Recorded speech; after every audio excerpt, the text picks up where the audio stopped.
اعوذ باللہ من الشیطان الرجیم، بسم اللہ الرحمن الرحیم۔ ابلیس کو سجدے کا حکم۔ ترجمہ: اور ہم نے تم کو پیدا کیا، پھر تمہاری شکل و صورت بنائی، پھر فرشتوں کو حکم دیا کہ آدم علیہ السلام کے سامنے سجدہ کرو، تو سب نے سجدہ کیا، لیکن ابلیس کے وہ سجدہ کرنے میں شامل نہ ہوا۔ خدا نے فرمایا، جب میں نے تجھ کو حکم دیا تو کس چیز نے تجھ کو سجدے کرنے سے باز رکھا؟ اس نے کہا کہ میں اس سے افضل ہوں۔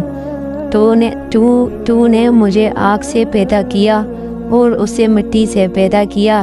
اللہ تعالیٰ نے فرمایا، تو بیشت سے اتر جا، تجھے لائق نہیں کہ تو یہاں عروج کرے، بس نکل جا، تو ذلیل ہے۔ اس نے کہا، مجھے اس دن تک مہلت عطا فرما جس دن لوگ قبروں سے اٹھائے جائیں گے۔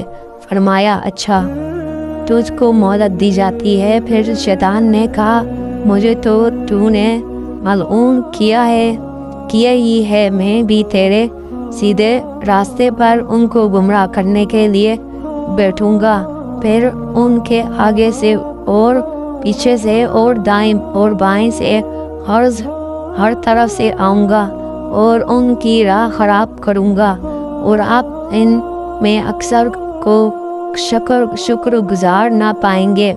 خدا نے فرمایا، نکل جا یہاں سے، حقارت زدہ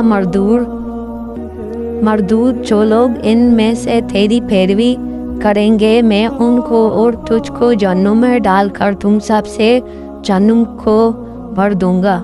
اور پھر ہم نے آدم علیہ السلام سے کہا کہ تم اور تمہاری بیوی جنت میں رہو اور جہاں چاہو تناول کرو، مگر اس درخت کے پاس نہ جانا ورنہ گناہ گار رہو گے۔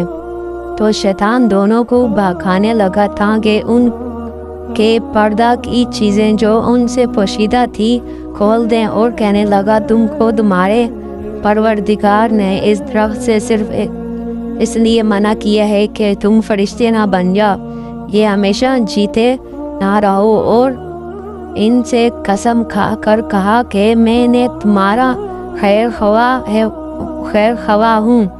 غرض مردود نے دھوکہ دے کر ان کو گناہ کی طرف کھینچ ہی لیا۔ جب انہوں نے اس درخت کے پھل کو کھا لیا تو ان کے پردے کی چیزیں کھل گئی، اور وہ بیشت کے درختوں کے پتے توڑ کر اپنے پر چپکانے لگے اور 70 چھپانے لگے۔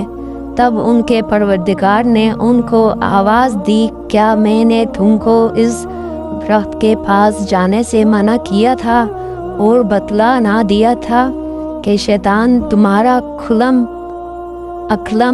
کھلا دشمن ہے؟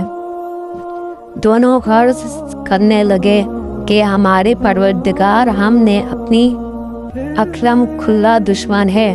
دونوں عرض کرنے لگے کہ ہمارے پروردگار ہم نے اپنی جانوں پر ظلم کیا، اور اگر تو ہمیں نہ بخشے گا اور ہم پر رحم نہ کرے گا تو ہم تباہ ہو جائیں گے۔ خدا نے فرمایا، تم سب بیشت سے اتر جاؤ، اب سے تم ایک دوسرے کے دشمن ہو گئے، اور تمہارے لیے ایک وقت خاص تک زمین پر ٹھکانہ اور زندگی کا سامان ہے۔